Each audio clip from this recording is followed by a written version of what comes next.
The American Heart Association says you should eat no more than 2,300 milligrams of sodium in an entire day. One Taco Bell item. 1.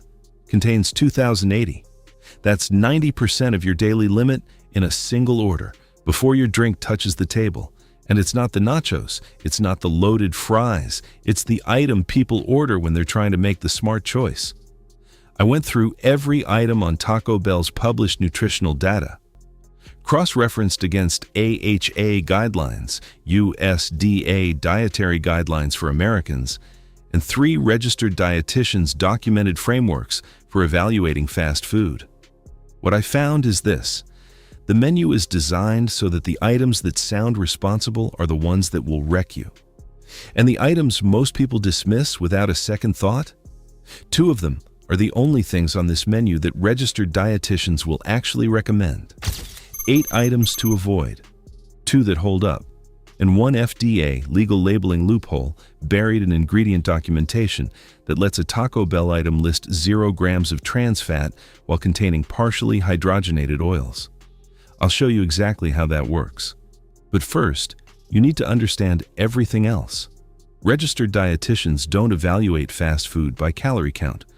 They use 2 benchmarks: sodium under 700 milligrams per item, dietary fiber above 5 grams. That specific ratio determines whether a meal regulates your blood glucose and produces real satiation, or whether it spikes your energy, collapses it, and makes you hungry again in 90 minutes. A 2021 review in Nutrients confirmed that high glycemic load meals, refined carbs, near zero fiber, trigger hunger onset within 2 hours of eating. That's not a willpower problem. That's a meal design problem.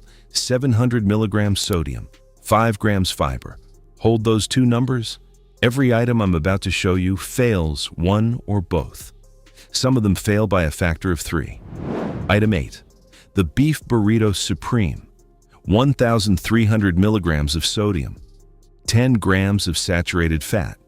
That's 77% of your daily AHA limit in one burrito. 2 grams of dietary fiber. The flour tortilla carries almost no nutritional load, and the glycemic spike from this meal will peak fast and drop hard. It fails both benchmarks. We're starting here because this is the tame end of this list. Item 7. The Cheesy Gordita Crunch. 2 shells fused together with processed cheese sauce.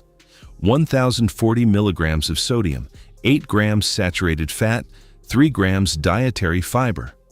The caloric density to fiber ratio here is what dietitians flag specifically. This item is engineered to feel filling without producing the satiation that actual fiber delivers. That distinction matters more than the calorie number. Item 6. The Crunchwrap Supreme. This is the one people defend the hardest. 1,200 milligrams of sodium, 8 grams saturated fat, 2 grams of dietary fiber wrapped inside a flour tortilla, tostada shell, beef, nacho cheese sauce, and sour cream. Research published in the Journal of Nutrition in 2019 linked regular low-fiber, high-sodium meals directly to visceral fat accumulation over time. 2 grams of fiber isn't a minor gap. It's the entire structural problem with this item. Item 5. The Nachos Bel Grande. 740 calories, 1,040 milligrams of sodium, 13 grams of saturated fat. That's your entire daily saturated fat budget in what's technically an appetizer. The processed cheese sauce contains sodium phosphates and potassium sorbate. Under the Nova Food classification system used by public health researchers in over 30 countries, that qualifies as ultra-processed. A 2019 BMJ study following 100,000 participants found every 10% increase in ultra-processed food consumption associated with more than a 10% rise in cardiovascular risk. 1 order of nachos won't kill you. Eating this 3 times a week for a year is a different calculation entirely. If this is the kind of investigation you want more of, ingredient forensics, labeling gaps, the space between what packaging says and what the data shows, subscribe. We do this every single week. Now, items 4 through 1 are where this gets genuinely ugly, especially item 2. That's the loophole. Item 4, the Doritos Locos Taco. The MSG in this item is not the problem. The FDA classifies monosodium glutamate as generally recognized as safe, and the decades of hysteria around it has been comprehensively debunked. The real issue is the layered engineering. The nacho cheese shell seasoning, the beef seasoning, and the specific sodium-to-fat ratio are calibrated together. Research in Appetite Journal in 2021 on ultra-processed food design found this kind of compound flavor stacking directly suppresses satiation signaling. You don't feel full when you should. That is the intended outcome, not a side effect. You don't eat more Doritos Locos Tacos because you lack self-control. You eat more because the item is specifically designed to delay the signal that tells you to stop. Item 3, the Cantina Chicken Burrito. This is the 2,080 milligram item, the one from the opening. Cantina signals fresh, lighter, the thoughtful order. The nutritional data is a different conversation entirely. 710 calories, 2,080 milligrams of sodium, 3 grams of dietary fiber. Add a small nacho fries, 270 milligrams of sodium, and you've blown your entire daily limit before your meal is half finished. This item fails the sodium benchmark by nearly 300%. It fails the fiber benchmark by 40%. The branding is doing work the nutrition cannot back up. Item 2, the Breakfast Crunch Wrap. 730 calories, 1,340 milligrams of sodium, 12 grams of saturated fat. At breakfast, the USDA guidelines recommend distributing sodium across the day, not loading 58% of it into your first meal. But the sodium isn't even the primary issue here. 49 grams of total carbohydrates, 2 grams of dietary fiber. That glycemic load, first thing in the morning, produces a blood glucose spike that insulin sensitivity research consistently links to cognitive fog, hunger rebound, and energy crash by mid-morning. If you've ever eaten a big fast food breakfast and felt completely unfocused by 11 a.m., this is the mechanism. It's not in your head, it's in the macronutrient ratio. Item 1, the Mexican pizza. This is the one, the cult favorite, the item people fought to bring back, and the one with the labeling gap I mentioned at the start. The 2 fried shells in the Mexican pizza are fried in vegetable shortening containing partially hydrogenated soybean oil. Partially hydrogenated oils are the primary dietary source of industrially produced trans fats, the kind directly linked by the FDA itself to increased LDL cholesterol and cardiovascular disease risk. The Mexican pizza label reads 0 grams trans fat. Here is how that is legally possible. FDA regulations allow a product to list 0 grams of trans fat if it contains less than 0.5 grams per serving. The Mexican pizza uses 2 shells. In Taco Bell's ingredient documentation, each shell is listed as a separate component. If each component individually falls below the 0.5 gram threshold, both round to 0 on the label independently. The assembled product, the one you actually eat, carries a clean 0 despite the partially hydrogenated oil being present, documented, and listed in the ingredients. This is not a cover-up. It is a legal labeling gap. It is fully permitted under current FDA rules, and it means that 0 trans fat on any nutrition label does not mean what you think it means. The front panel is marketing. The ingredients list is the document. Search for the words partially hydrogenated. That phrase tells you what the calorie count never will. Stop. Before I tell you the 2 approved items, I need to tell you what I expected to find.